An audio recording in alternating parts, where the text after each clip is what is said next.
প্রশিক্ষণের সময় উত্তরপ্রদেশের কাশগঞ্জে মাটিতে ভেঙে পড়ল বিমান। নিরাপদে রয়েছেন মহিলা পাইলট। বিমানটি প্রশিক্ষণের জন্য আলিগড় বিমানবন্দর থেকে অবতরণ করছিল। কাশগঞ্জে পুলিশ লাইন্সের কাছে বিমানটি ভেঙে পড়ে।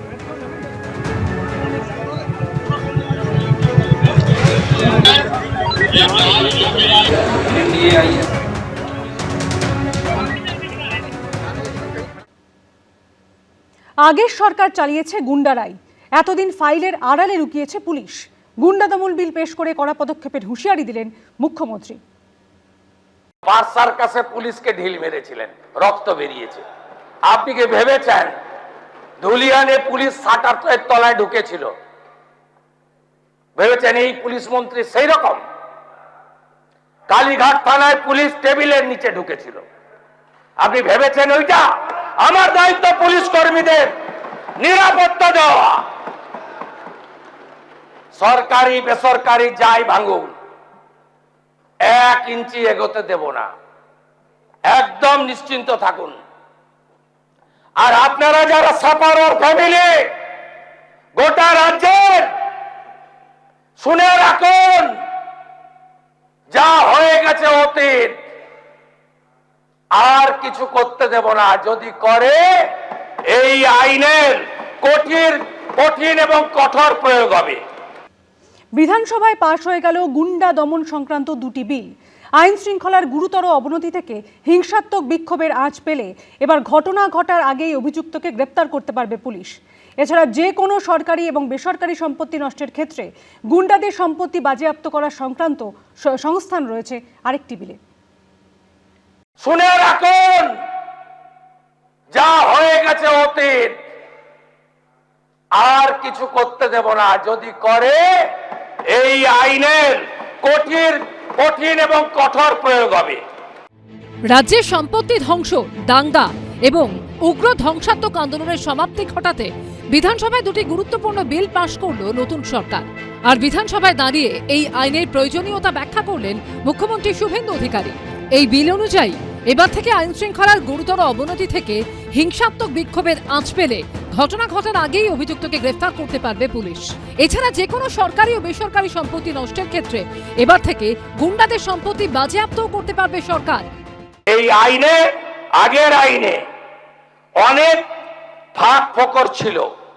বর্তমান আইনে ফাঁক ফোকর রাখা হলো না এবং এই আইন কেবলমাত্র গুন্ডাদের ক্ষেত্রে প্রযোজ্য। এই বিল অনুযায়ী সমাজবিরোধী কার্যকলাপ বলতে জনগণের মধ্যে আতঙ্ক, বিপদ, ভয় বা নিরাপত্তাহীনতা সৃষ্টি করা, জনশৃঙ্খলা বা জনশান্তি বিঘ্নিত করা, অধিকার, বৈধ ব্যবসা, পেশা বা জীবিকার স্বাভাবিক চর্চায় বাধা সৃষ্টি, স্থাবর বা অস্থাবর সম্পত্তি থেকে বেআইনিভাবে উচ্ছেদ এবং সরকারি বা ব্যক্তিগত সম্পত্তির উল্লেখযোগ্য ক্ষতি করাকে বলা হয়েছে। সব সময় ভাবেন ধরে কিছুদিন রাখবে, লম্বা বিচার প্রক্রিয়া শেষ হতে হতে ভোট হয়ে যাবে, উইটনেস মরে যাবে, সব এদিক ওদিক করে দেব। এই তো ছিল এতদিনের প্র্যাকটিস। এই প্র্যাকটিস করতে দেব না। বিচার দেব। এটা আমাদের সংবিধান বিরোধী।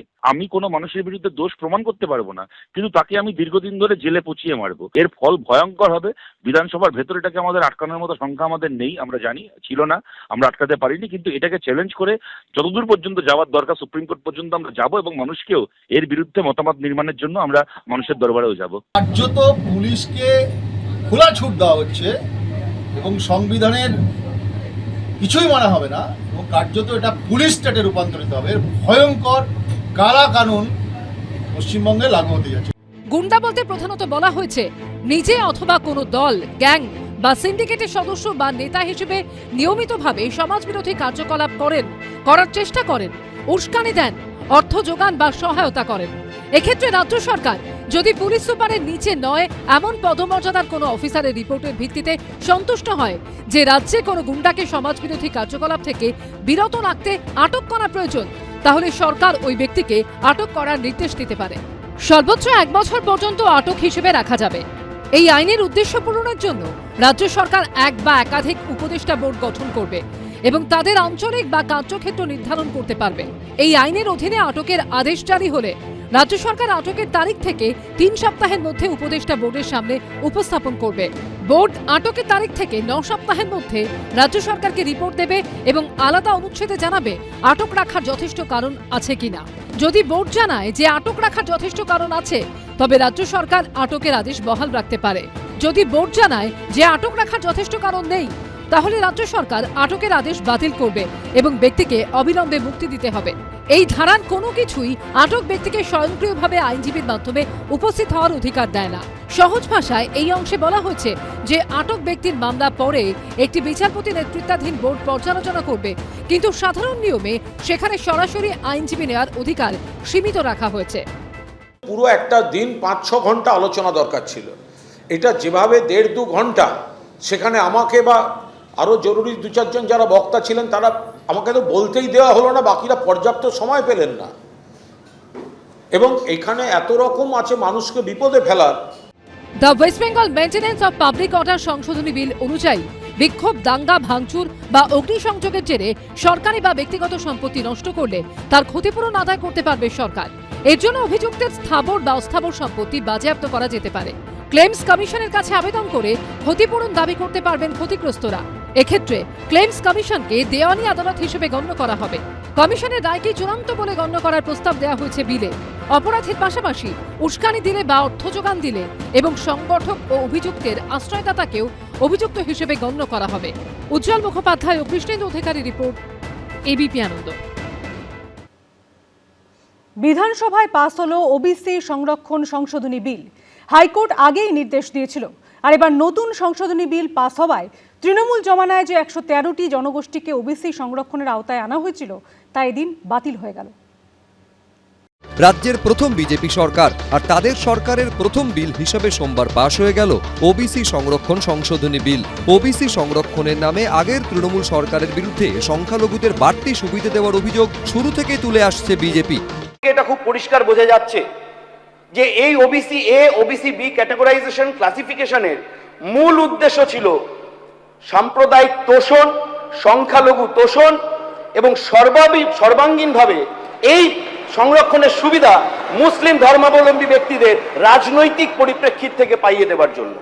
স্যার, এই বিলের কপিটা পড়ে যেটা বুঝতে পারলাম, সংশোধনীতে একটা নির্দিষ্ট সম্প্রদায়কে টার্গেট করে রাজনীতিকরণের অপচেষ্টাতেই যারা সমাজের পিছিয়ে বর্গের আছে তাদেরকে ক্রমশ বঞ্চিত করা হচ্ছে। এই প্রেক্ষাপটেই সোমবার ওবিসি সংরক্ষণ সংশোধনী বিল পেশ করেন অনগ্রসর শ্রেণী কল্যাণ মন্ত্রী গৌরীশঙ্কর ঘোষ। অনগ্রসর শ্রেণী কল্যাণ দপ্তরের মাননীয় মন্ত্রীকে বিলটি উত্থাপন করার জন্য অনুরোধ করছি।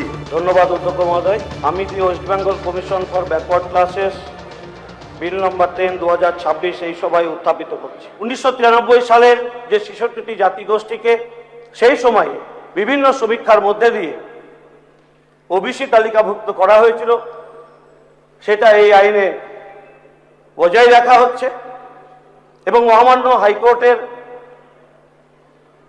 যে রায় সেই অনুসারে 113 যে জাতিগোষ্ঠীকে নেওয়া হয়েছিল সেটাকে বাতিল ঘোষণা করা হচ্ছে। বিশেষ করে অনেক ছাত্রছাত্রী এতদিন ধরে যারা ওবিসি সার্টিফিকেট গ্রহণ করে আসলেন, হঠাৎ করে সরকার কোনো সমীক্ষা না করে, কোনো কিছু না জানিয়ে সেই জিনিসগুলো বাতিল হয়ে যাচ্ছে। ভোটাভুটিতে বিলের পক্ষে ভোট পড়ে 186টি, বিপক্ষে ভোট দেন 17 জন বিধায়ক।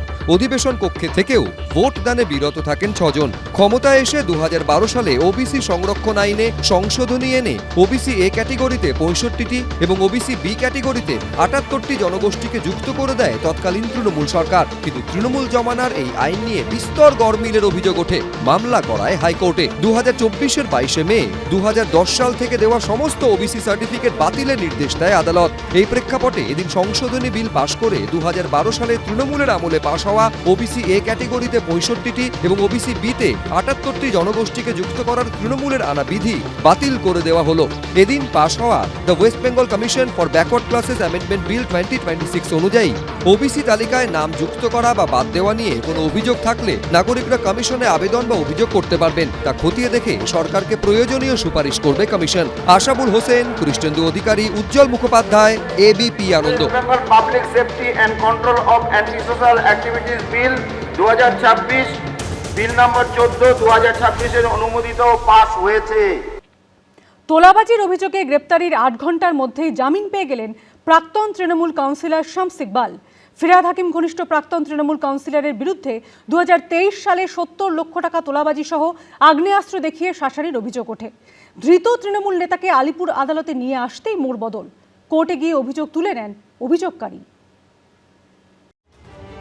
তোলাবাজির অভিযোগে সকালে গ্রেফতার হয়েছিলেন, বিকেলেই জামিন পেয়ে গেলেন প্রাক্তন মেয়র ফিরহাদ হাকিম ঘনিষ্ঠ শামস ইকবাল। সোমবার সকাল 8টা নাগাদ কলকাতা পুরসভার 134 নম্বর ওয়ার্ডের প্রাক্তন তৃণমূল কাউন্সিলর শামস ইকবালকে তোলাবাজি মামলায় গ্রেফতার করে গার্ডেন রিচ থানা। তৃণমূল নেতার বিরুদ্ধে ভয় দেখিয়ে 70 লক্ষ টাকা আদায়ের পাশাপাশি আগ্নেয়াস্ত্র দেখিয়ে শাসানোর অভিযোগ করেন মোহাম্মদ সাদাব নামে এক ব্যবসায়ী। মেটিয়া বুরুজের বাসিন্দার করা অভিযোগের ভিত্তিতে সোমবার সকালে শামস ইকবালকে গ্রেফতার করে গার্ডেন রিচ থানা। তার বিরুদ্ধে তোলাবাজি, অস্ত্র আইন সহ জামিন অযোগ্য একাধিক ধারায় মামলা রুজু করে পুলিশ। সে যথেষ্ট প্রভাবশালী নেতা ছিল। সে হচ্ছে ফিরহাদ হাকিম অত্যন্ত ঘনিষ্ঠ হিসেবে পরিচিত ছিল। এছাড়া শামস ইকবালের নাম যেমন গার্ডেন রিচে যে বাড়ি বিপর্যয়ের ঘটনা ঘটে সেই সময় বেআইনিভাবে এই বাড়ি নির্মাণ, ওই এলাকায় তার মদত দেওয়া, এমন একটা ভুরি ভুরি অভিযোগগুলো সামনে এসেছিল। কিন্তু বিকেলেই আলিপুর আদালতে গিয়ে শামস ইকবালের বিরুদ্ধে অভিযোগ তুলে নেওয়ার কথা বলে হলফনামা জমা দেন অভিযোগকারী। গ্রেফতারির 8 ঘন্টার মধ্যেই জামিন পেয়ে যান গার্ডেন রিচ এলাকার দাপুটে তৃণমূল নেতা।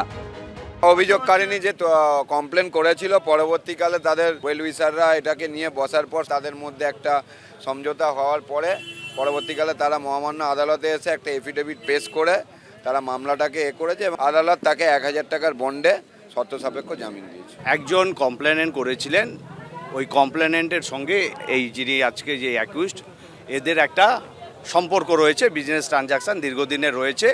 সেই ট্রানজাকশানের কিছু ভুল বোঝাবুঝির জন্য উনি একটা মামলা করেছিলেন। আজকে ওনারা বসে আবার ওদের কম্প্রোমাইজ হয়ে সম্পূর্ণ।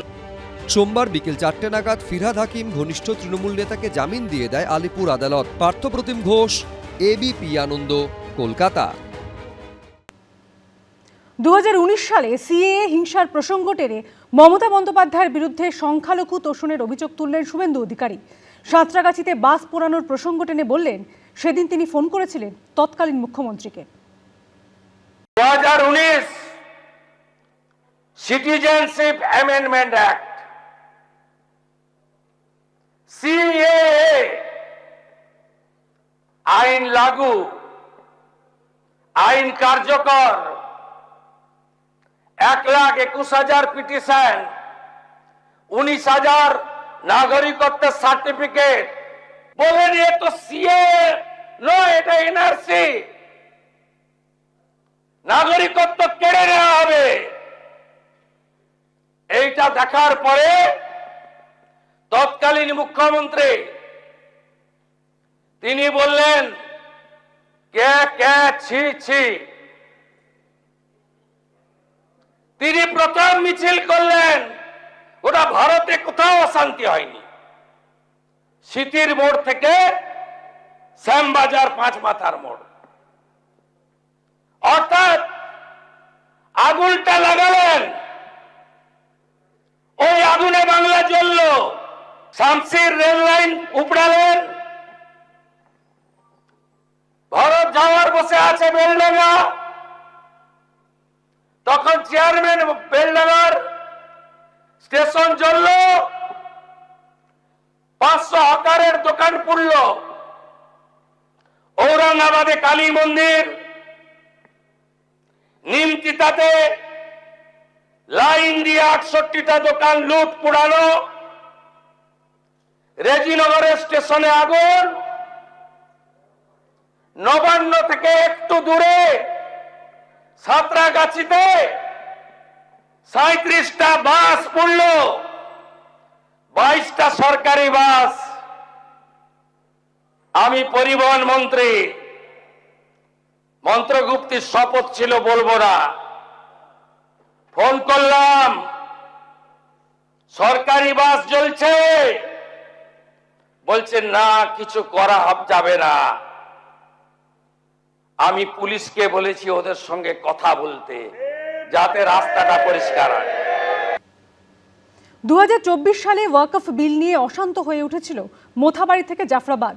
সোমবার সেই প্রসঙ্গেও তৃণমূল সরকারকে নিশানা করেন মুখ্যমন্ত্রী। প্রশ্ন তোলেন তৎকালীন প্রশাসনের ভূমিকা নিয়েও। ওয়াকফ অ্যামেন্ডমেন্ট বিল